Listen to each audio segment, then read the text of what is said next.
Welcome. My name is Andrew Mossman, and today I have a presentation for you entitled The Midnight Cry. This title is inspired from the Bible, Matthew chapter 25. Jesus illustrates the end of the world through a parable of wise and foolish virgins, and there is a call that goes out at midnight that wakes these 10 virgins up. Now, since the French Revolution, since the Reign of Terror, men have believed correctly, in fact, that they have been giving the midnight cry. And that's true. However, they were giving it in part. But we can still learn a lot from their experience, because this parable has been and will be fulfilled to the very letter.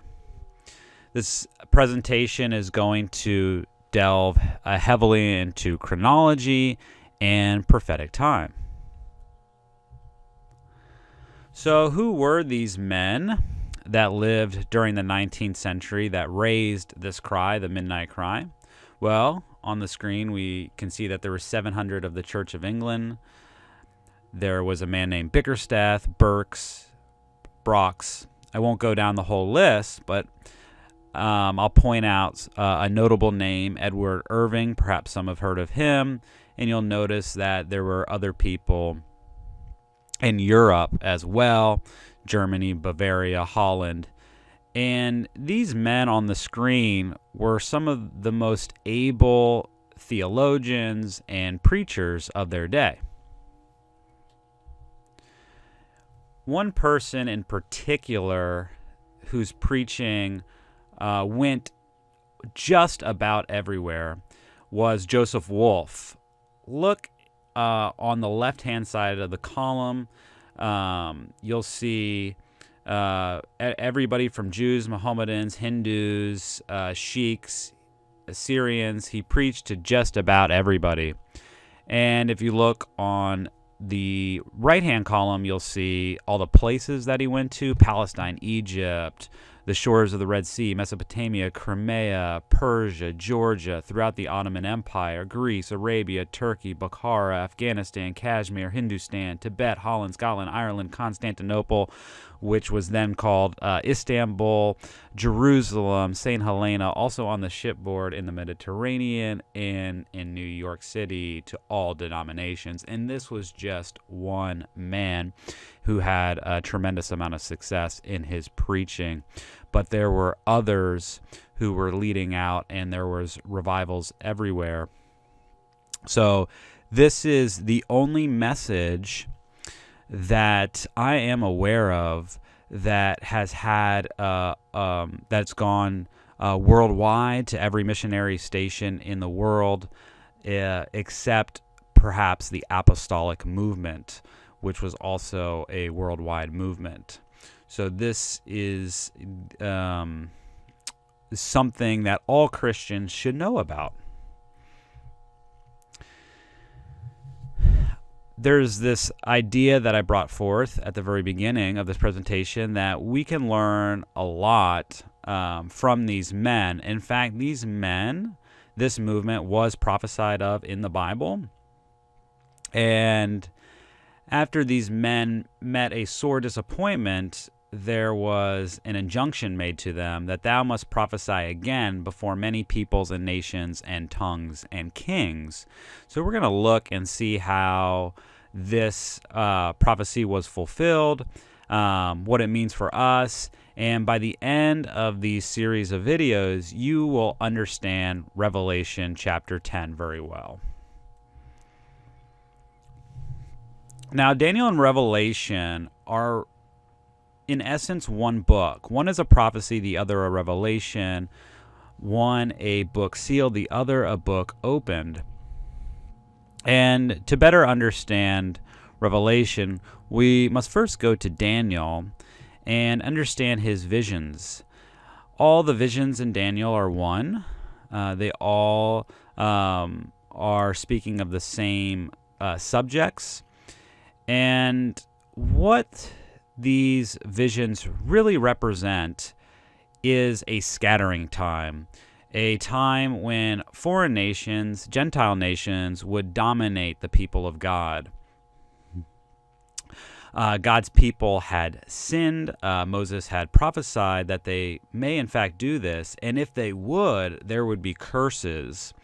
And that's essentially what you're looking at when you see these beasts. These are the curses that God had prophesied about very literally in Leviticus chapter 26 and also in Deuteronomy chapter 28. But in Daniel, these judgments are represented figuratively and symbolically. One thing that becomes very clear as you study Daniel deeply is that the exact length of time that God's people would be chastised was prophesied of. So we can determine when the scattering time would begin and when the scattering time would end. We're going to have a short word of prayer because we're now going to be reading the Holy Word of God. Dear Father in heaven, hallowed be thy name. Thank you for the scriptures, and I ask now for your Spirit, the Spirit of truth, which you have promised would guide us into all truth, to give us understanding in these things. In Jesus' holy name, amen. Daniel chapter 12, verse 4 says, "But thou, O Daniel, shut up the words and seal the book, even to the time of the end." What we're going to take away from this is that this book would be sealed, that's closed, it would be locked up until an appointed time, and that appointed time is called the time of the end. And at that point, we should expect the book to be open. 2 verses down, Gabriel says to Christ, he asks a question, and notice that it's in relation to time. And one said to the man clothed in linen, "How long shall it be to the end of these wonders?" Now Christ answers this question by making a statement in relation to time. "And I heard the man clothed in linen, and swear by him that liveth forever, that it shall be for a time, times and a half, and when he shall have accomplished to scatter the power of the holy people, all these things shall be finished." So there's a prophetic period, a time, times and a half, and there's a scattering time. And so these things would need to meet their fulfillment.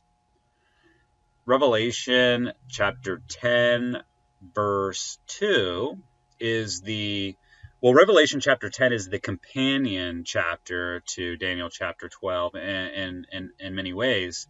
Revelation chapter 10, verse 2, "And he had in his hand a little book open." Okay, so now we find this book that was closed in the Bible. Now we find it open. We would expect to find it in Revelation. Revelation and Daniel, they're both one book. One is a prophecy, the other a revelation. One a book sealed, the other a book open. So we have the book open now in Revelation chapter 10, verse 2. And if we go 4 verses further into the chapter, you'll notice this same pattern. Christ is here. He's being represented symbolically as an angel. This angel is no less than the personage of Jesus Christ. And notice that there's this same pattern of swearing here. "And swear by him that liveth forever and ever, who created heaven and the things that therein are." And then it goes on, "And the earth and the things that therein are, and the things which are therein." Notice what he says. He has the little book open in his hand, and he's going to say that there should be time no longer. So again, we have a statement in relation to time. The book was sealed. Gabriel asked a question in relation to time. Christ gave an answer in relation to time. Now, at the end of the times and a half, at the time of the end, the little book would be opened. And when it's open, Christ tells us that there should be time no longer. As we go through these presentations, we will be delving deeper and deeper into this particular prophecy, and you'll see how sensible it really is.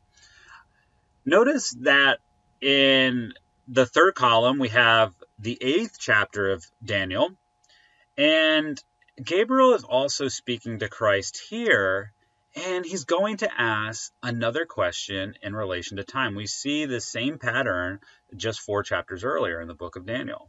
Then I heard one saint speaking, and another saint said unto that certain saint which spake, How long shall be the vision concerning the daily and the transgression of desolation, to give both the sanctuary and the host to be trodden under foot?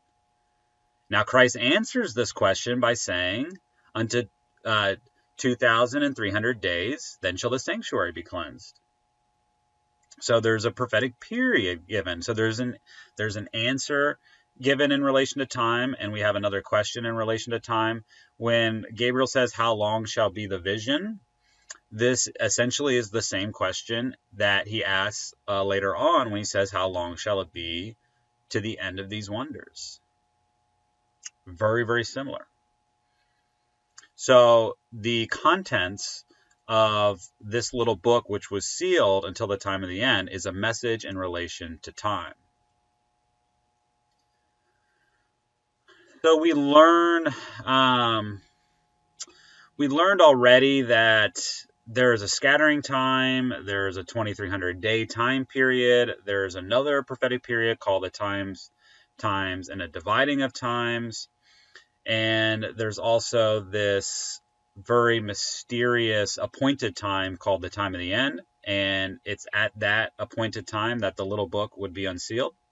So if we can figure out when the time of the end began, we should see at that point in history a message being given in relation to time. It should be based on the prophetic periods, like the 2,300 days, for instance, the times and a half, the scattering time. Now, the purpose of this series is to really get into the contents of this little book, but I want to give you a quick overview. I want to give you a system, a methodology for how to prove the time of the end. So this overview that I'm giving you is just that. It's just a broad stroke. We're not going to get too deep into how to prove the time of the end, but I wanted to give you a system. So the effective way to prove the time of the end is to be able to trace down Daniel chapter 11. There's a book I recommend, and it's called Bible Readings for the Home. You would want to try to find the 1888 version. Verse 3 in Daniel chapter 11 begins with Darius the Mede, and it passes through Persian history. Then when we get to verse 3, Alexander the Great comes onto the scene. Then from verse 5 through 15, there's a long contest between the king of the north and the king of the south. And the king of the south even shows up again all the way into the chapter in verse 25. Now, in verse 16, the Romans come onto the scene in world history. And this is pagan Roman history from verses 16 through 29. But when we get to verse 30, Rome goes through another phase. It becomes an ecclesiastical power, the papacy rises, and subsequently persecution is happening now. We see in verse 34 that the Reformation is taking place, and we also see the end of papal supremacy in verse 35. And this is in the year 1798. I'll tell you what happened then. General Berthier, Napoleon's general, walks into Rome unopposed and takes the Pope captive, and he sends the Pope into exile and the Vatican is disbanded at that point. There was no Vatican. So let's magnify verses 33 and 35 in Daniel chapter 11. We're dealing with the papacy here, and these are the saints that understand shall fall by the sword and by flame, by captivity, and by spoil many days. So there's a time period connected with this. That's very interesting. Many days, it says. So there's a persecution that's happening. Now, verse 34, now when they shall fall, they shall be holpen with a little help. And the Reformation was that. It was a little help.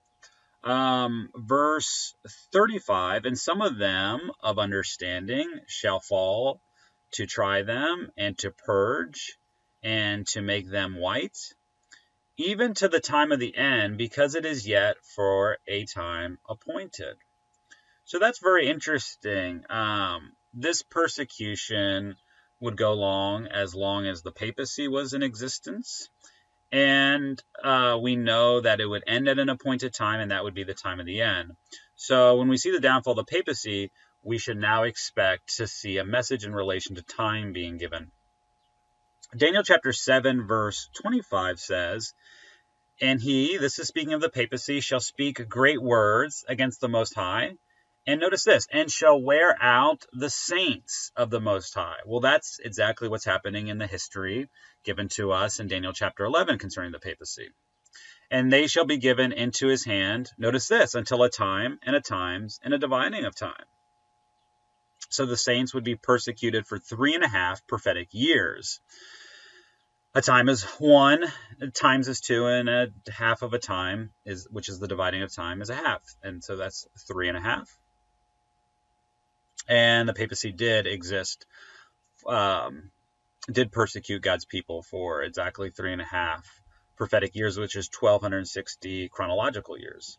Now in Revelation 13, which we all know to be the papacy as well, it says, and I saw one, this is the papal head, I saw one of his heads, as it were, wounded to death. So this must be in 1798. And there was given unto him a mouth speaking great things and blasphemies, and power was given unto him to continue 42 months. Hey, there's 3.5 prophetic years again. 12 times 3 is 36. That'd be 3 years, and a half of a year is 6 months. So 42 months, 3.5 prophetic years. So we see the same patterns. Same pattern here happening. This is the same subject as here. It's the papacy. And in verse 7, and it was given unto him to make war with the saints. So let's look at history, because history and prophecy doth agree. Did it really happen this way? And he shall speak great words against the Most High, and shall wear out the saints of the Most High, and think to change times and laws, and they shall be given into his hand until a time and times and the dividing of time. So here we see the saints being persecuted again. It's going to be for 3.5 prophetic years, 1,260 years. Times and laws would be changed. Did the papacy do this? Did they change any of God's laws? Did they change the 10 Commandments? Well, indeed they did. A quick Google search would confirm that. If you just look at the 10 Commandments that the Catholic Church has versus what a Protestant church would subscribe to, because they believe in sola scriptura, and they're going to go by Exodus chapter 20 to determine what the 10 Commandments are. When you compare that with the Catholic Church, what they have is the second commandment completely removed, which has to do with the worshiping of idols. And also, they changed the seventh-day Sabbath. Of course, the Catholic Church claims that the change Saturday Sabbath to Sunday was her act, and the act is a mark of her ecclesiastical authority in religious things. This is Chancellor of Cardinal Gibbons. Cardinal Gibbons in the late 19th century was the voice of the Catholic Church in America. Very prominent cardinal. Next quote: "The observance of Sunday by the Protestants is an homage they pay, in spite of themselves, to the authority of the Catholic Church." True statement.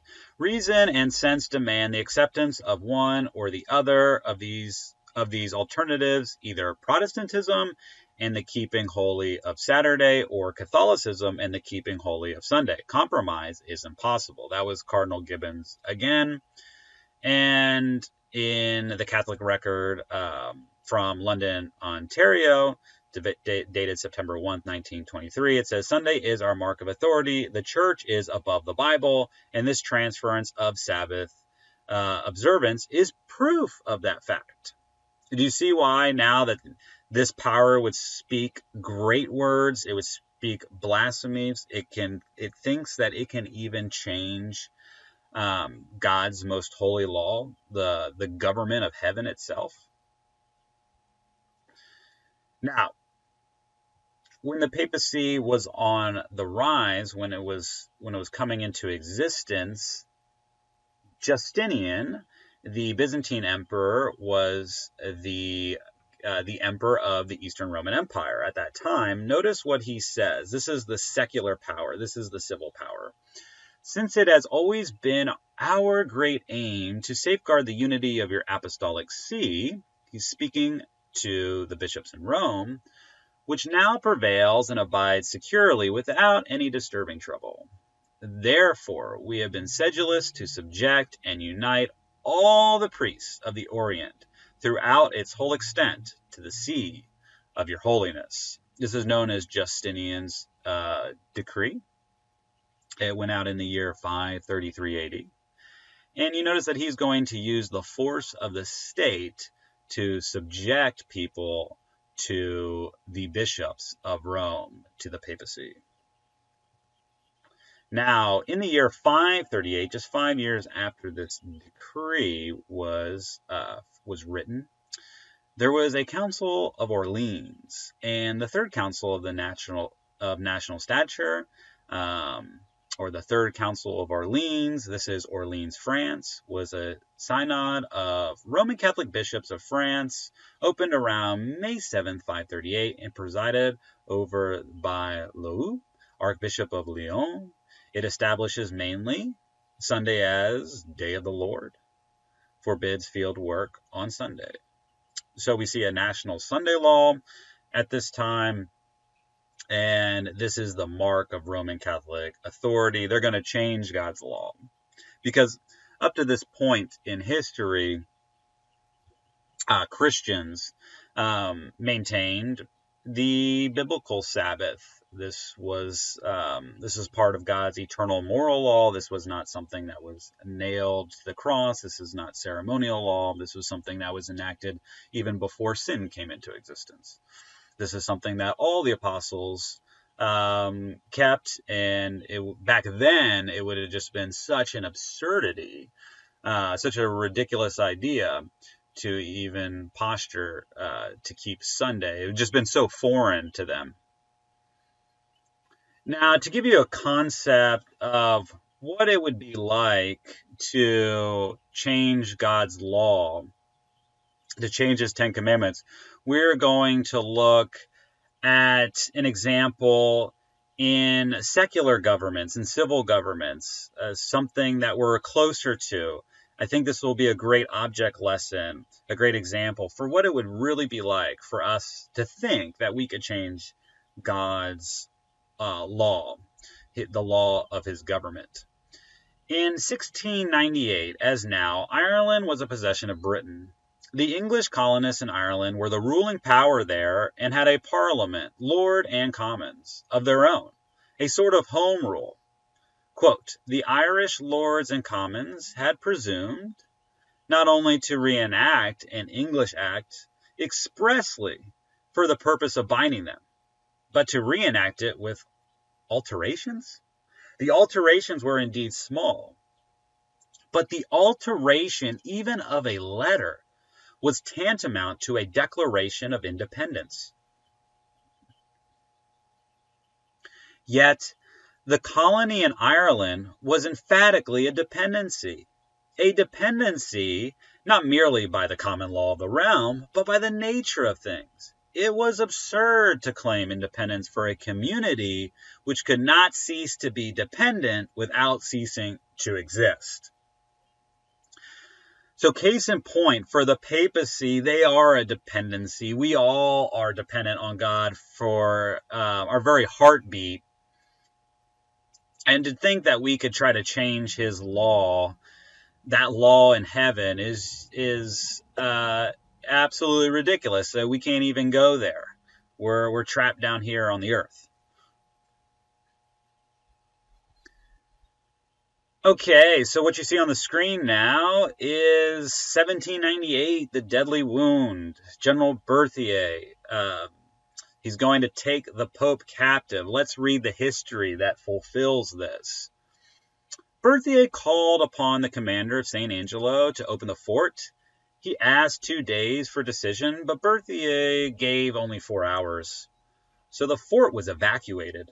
3,000 French troops taking possession and taking over the city, with certain cardinals, princes, and prelates as hostages to ensure quiet. The Tree of Liberty was planted on the Capitol Hill, and the new government was established. That was on February 15th, when the sovereignty of the people was proclaimed and the reestablishment of the Roman Republic was effected. No more papacy, no Vatican in existence. Now, this is going to give us a really good pulse on what the old Protestant reformers used to believe concerning these prophecies before even 1798. There were some that were privy to these oracles of God. The masses didn't know, but some people, through diligent application and study of the scriptures, did find out what these things meant. And so this gives us a really good pulse on what the reformers would have thought concerning these prophecies. In page 309, Drew Kressner, who is a good representation of what the reformers would have thought, says, the first appearance of the beast was at Justinian's recovery of the Western Empire, from which time to about the year 1800 will be about 1,260 years. About the year 1800? Wow. Because the papacy suffered its deadly wound in 1798. 3 pages further, for if the first time of the beast was at Justinian's recovery of the city of Rome, then must it not end till a little before the year 1800? Sounds like 1798. Now, someone that had a tremendous amount of success in his ministry after 1798, and he was preaching a message on prophetic periods, a message in relation to time. His name was Miller, William Miller, and notice what it says. This is from a biography that was written about him called The Memoirs of William Miller, written a few years after his death in 1853. This is going to give us insight into what he was preaching. Mr. Miller claimed that the 1,260 years of the papacy were to be reckoned from AD 538 by virtue of the decree of Justinian.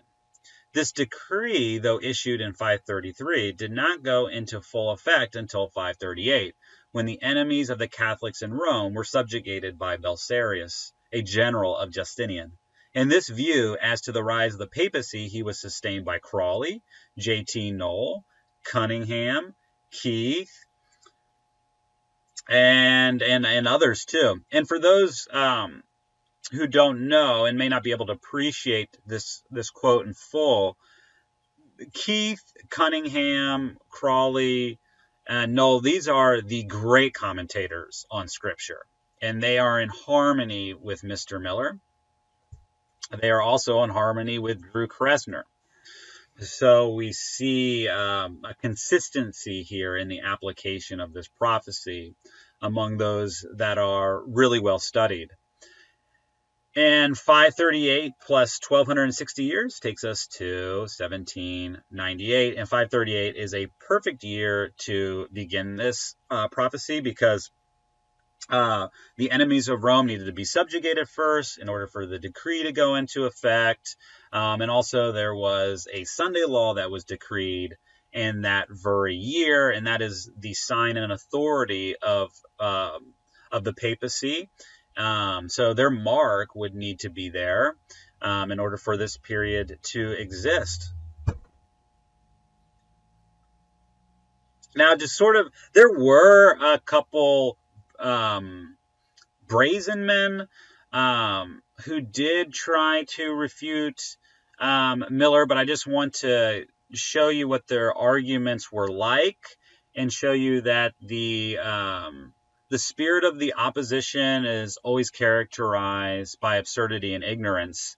These are some of the things that people would say against Miller.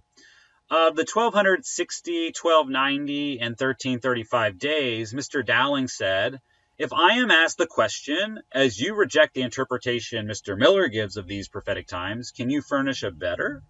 I reply, I do not feel myself bound to furnish any." So that's a very disingenuous spirit. Miller and his associates had very strong characters, and they were pleading with the public to give them a close examination of their positions, just because the implications of what they were saying were very significant.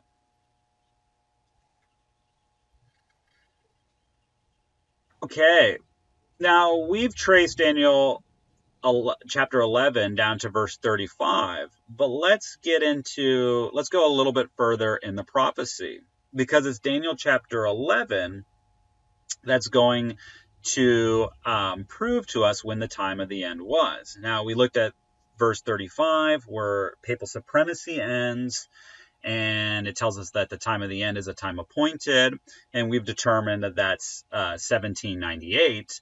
But if you read just 4 more verses, we're going to get additional evidence.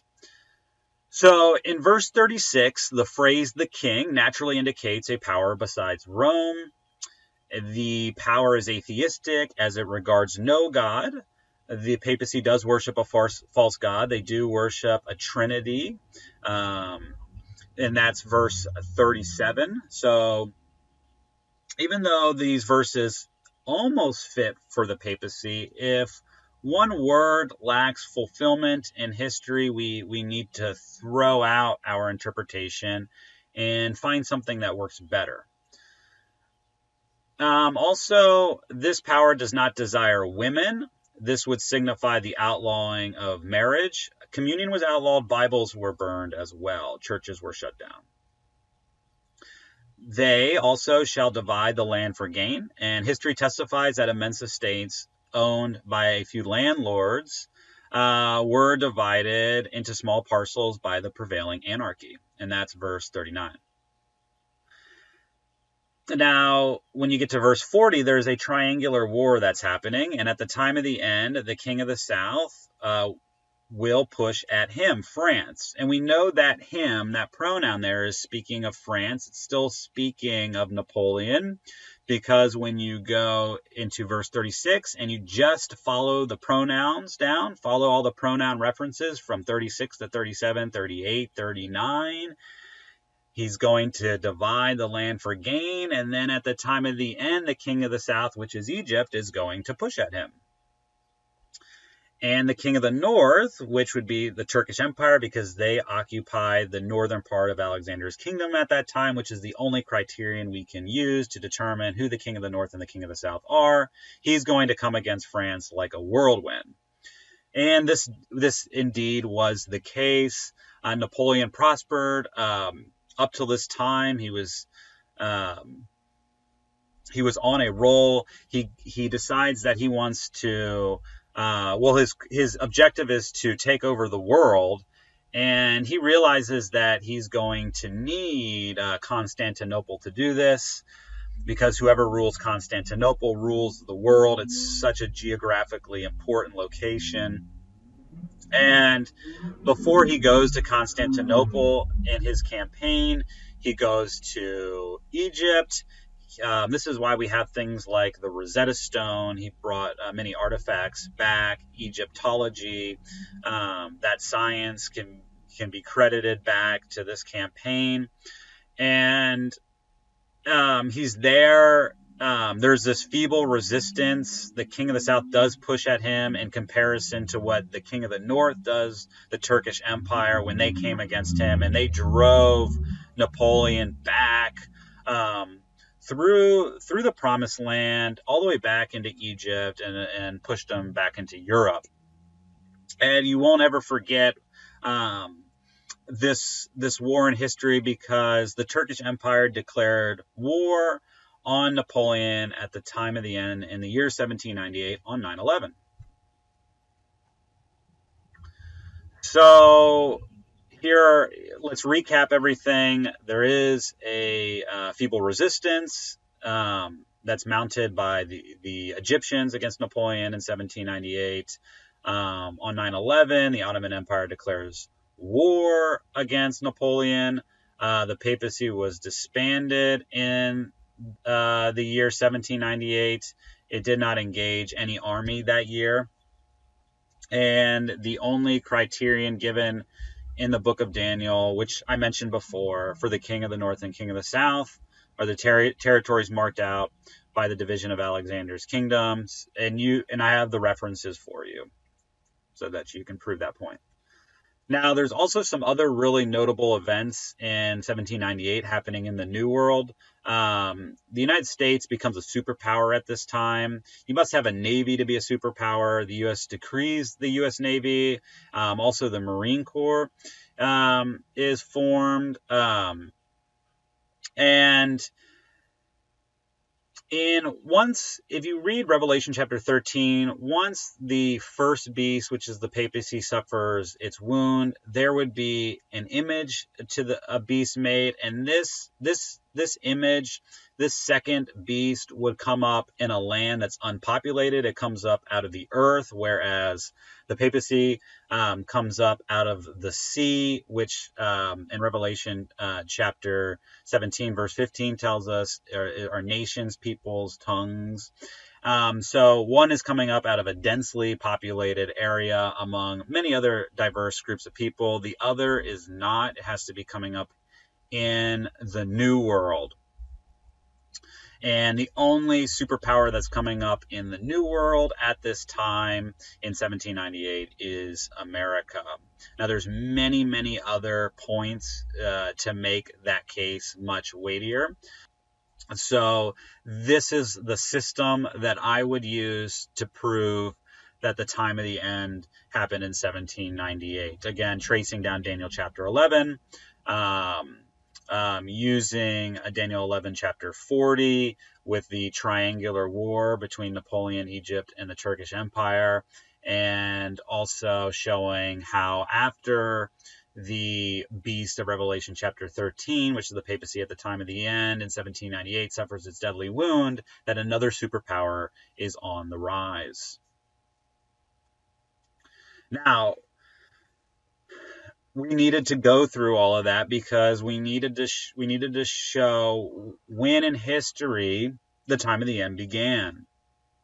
And we should expect to see a message in relation to time being presented. Now, I've already taught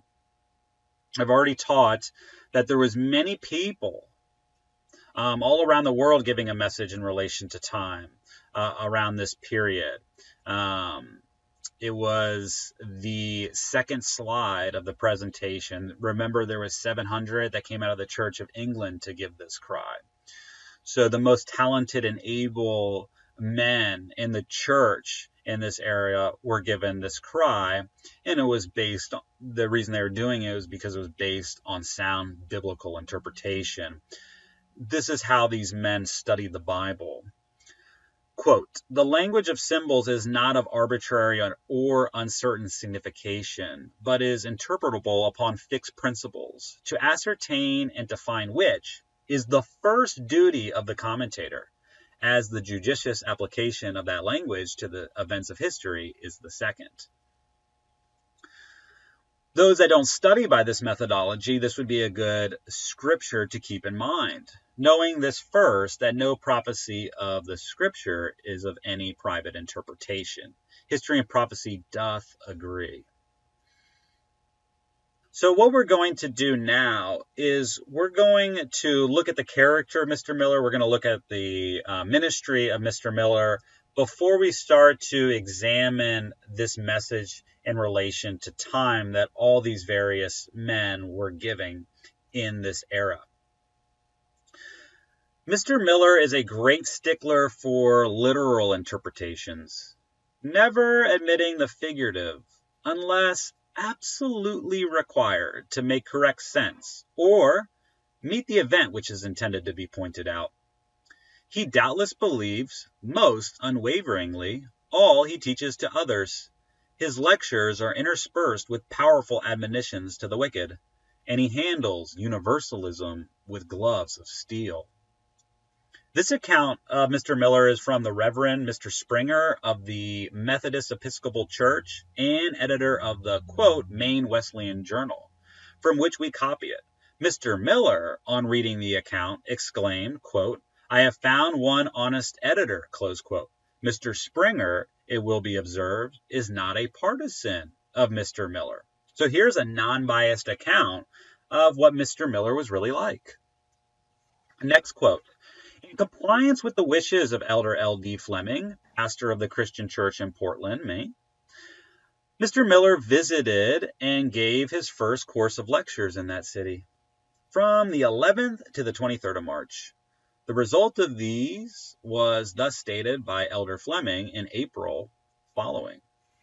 There was probably never been so much religious interest among the inhabitants of this place generally as at present, and Mr. Miller must be regarded, directly or indirectly, as the instrument, although many, no doubt, will deny it, as some are very unwilling to admit that a good work of God can follow his labors.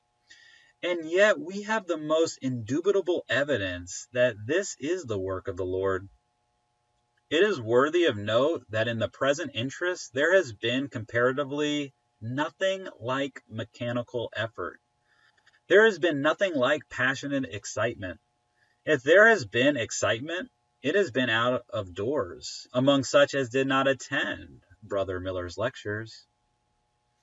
At some of our meetings, since Brother Miller left, as many as 250, it has been estimated, have expressed a desire for religion by coming forward for prayers, and probably between 1 and 200 have professed conversion at our meetings. And now the fire is being kindled through this whole city and all the adjacent country. Several rum sellers have turned their shops into meeting rooms. And those places that were once devoted to intemperance and revelry are now devoted to prayer and praise. Others have abandoned the traffic entirely and are become converted to God.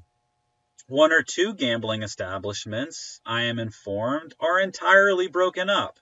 Infidels, deists, universalists, and the most abandoned profligates have been converted, some who had not been to the house of worship for years.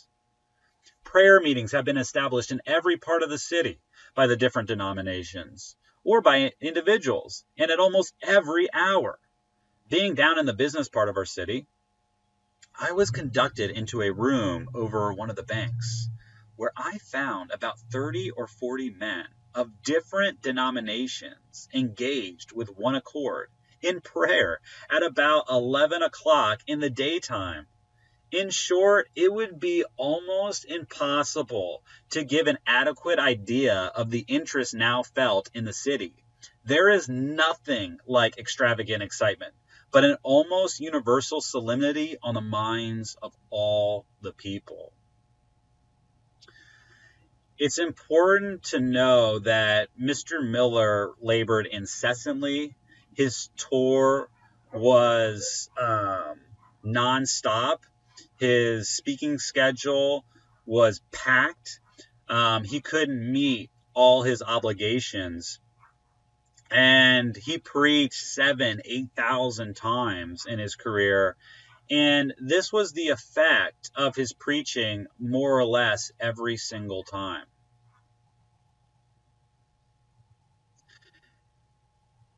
Here's some really interesting history that we're going to get into. Who you see on the screen right now, his name is George Bush.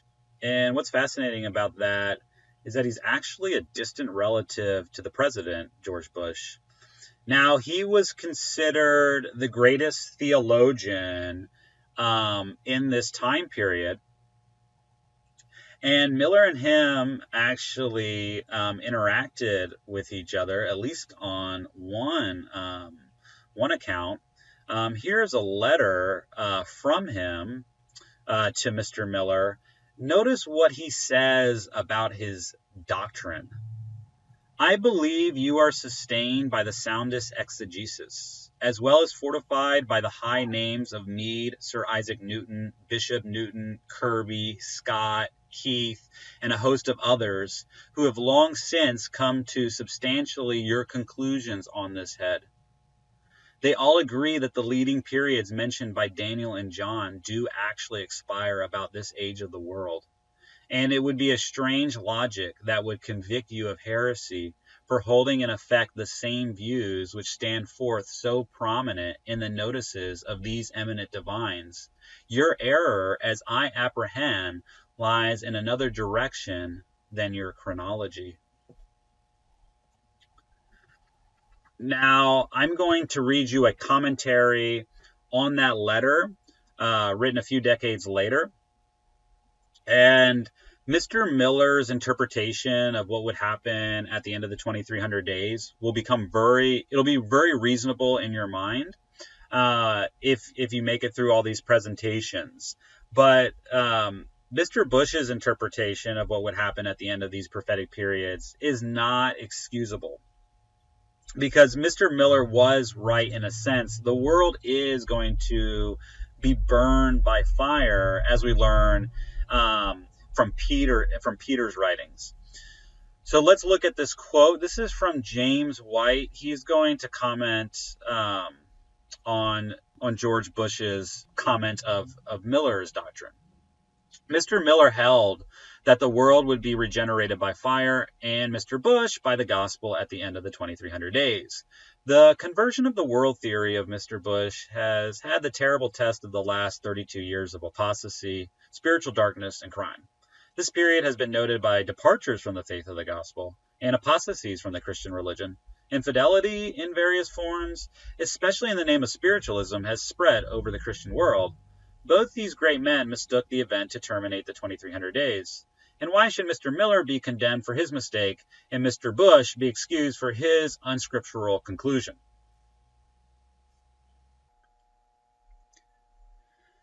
The editor of the Countryman, in giving the synopsis of Mr. Miller's views, added, "The abstract of Miller's views, which we give on our 4th page, so far as we give it in this paper, is and has been, according to what we have been able to ascertain, the professed belief of Orthodox Christians from the day of Christ's ascension into heaven until the present hour. Therefore, they are not merely Mr. Miller's views, but the acknowledged views of the Christian Church, the received Bible doctrine. And if Bible doctrine, then are they the truth?" We do not concur with Mr. Miller in his interpretations of the prophecies, but we can see neither reason nor Christianity in the unmerited reproach which is heaped upon him for propagating an honest opinion. And that he is honest we have no doubt. True, we think him in error, but believe he is honestly so. And suppose he does err in his views of prophecy, does that make him either a knave or a fool? Not some of the greatest or best men who have lived since the days of the apostles erred in the same way? And who will say that all these, including Whitby, Bishop Newton, and others of equal celebrity, were monomaniacs and driven by a pitiable or culpable frenzy to the adoption of their opinions? The truth is, as we apprehend, that many of those who are so indecorous and vituperative in their denunciations of Miller are in fearful trepidation, lest the day being so near at hand should overtake them unawares, and hence, like cowardly boys in the dark, they make a great noise by way of keeping up their courage and to frighten away the bugbears. To William Miller and his co-laborers, it was given to preach the warning in America. This country became the center of the great Advent movement. It was here that the prophecy of the first angel's message had its most direct fulfillment. The writings of Miller and his associates were carried to distant lands. Wherever missionaries had penetrated in all the world, were sent the glad tidings of Christ's speedy return. Far and widespread, the message of the everlasting gospel, quote, "Fear God and give glory to him, for the hour of his judgment is come." So we can see here that this message is a message in relation to time, the first angel's message. The message that's contained in the little book and the first angel's message are one and the same. Testimony of the prophecy, which seemed point to the coming of Christ in the spring of 1844, took deep hold of the minds of the people. Let's just stop there. One thing that we're going to be delving very deeply into is this idea that the prophetic period seemed to point to the coming of Christ in the spring of 1844. In other words, they didn't really terminate in the spring of 1844. They only apparently did. Continuing, as the message went from state to state, there was everywhere awakened widespread interest. Many were convinced that the arguments from the prophetic periods were correct, and sacrificing their pride of opinion, they joyfully received the truth. Some ministers laid aside their sectarian views and feelings, left their salaries and their churches, and united in proclaiming the coming of Jesus. So it was based on the prophetic periods. There's another quote from the same book. I highly recommend this book if you haven't had a chance to read it. It's called The Great Controversy. This is on page 457. You won't forget this either because the 2300 days commences from that year. And it just so happens that the author of this book was writing about the 2300 days on this page. The preaching of definite time for the judgment and the giving of the first message was ordered by God. The computation of the prophetic periods on which that message was based. So the first angel's message was based on the computation of prophetic periods. It's the hour of his judgment. Well, we need to know when that hour is. It's going to come at an appointed time. Now, this book right here is the book that we would want to look at if we were going to take a very scientific approach, a non-biased approach, and determine what was this message that they were preaching. Notice what the preface says. It is not the design of this manual to enter into the details of the Second Advent doctrine as held by Mr. Miller, nor is it intended to be, in any sense, a critical work. Those who may desire and have leisure to make the prophecies the subject of such attention must necessarily explore a wider field than would be consistent only to give the outlines of it in a work of this kind. This is not a critical work. This is just going to be the skeleton of the message. So this is a great place for us to start. Continuing in the preface, its design is to present the events of history on which the calculations of the time are based, which the text and some of the arguments which justify the application of the prophecies to these events. So just like in the Great Controversy, we see that this message is based on calculations, based on time, based on these prophetic periods. And continuing in the quote, and to meet the most important objections which are brought against this application of the prophecies in the calculations of which it is the basis. The facts and arguments in support of those prophetic periods only which are deemed vital to the system are contained in this work. So just the bare bones, just that which was completely necessary. The difficulty of access with many readers to the original sources of the information contained in this little volume, the oft-repeated wish for such a compilation, the desire that as many as possible may become established in what the writer considers the particular truth of our time. So this is the present truth. These are just the vital points. This is what everything else is based upon. And here's a slide for your benefit where you can review what we just spoke about. Okay, so here's Hale's 4 vital points. The first pillar is the 2520. The second is the 2300 days. The third is the 1335, but also the 1290 because they both commence at the same time. If you read Daniel chapter 12, you'll come to that conclusion. And there's the 1260. So these are just the vital points. These aren't all the prophetic periods. We will be getting into all the prophetic periods in these presentations, but we're first going to touch upon these vital points just very quickly. So Hales also did something else that was worthy of notice. He produced this chart, and we're going to see that this chart is highly, highly significant. It was also produced by Charles Fitch, who was another one of William Miller's associates, and J.V. Himes, who did the bulk of the publishing work. So J.V. Himes published this, Charles Fitch and Apollos Hale put this together. So this chart also has these vital points from Hale's manual. This is also a fulfillment of Bible prophecy. It was widely regarded to be so by the Millerites, and we're going to be doing an in-depth study of Habakkuk chapter 2 later on in these presentations. In the prophecy, it says concerning this chart that it would speak and not lie, so it's accurate. And here you see Hale's vital points, all of them, in the figures. Now, in early writings, page 74, notice what it says concerning this chart. I have seen that the 1843 chart was directed by the hand of the Lord, and that it should not be altered, that the figures were as he wanted them.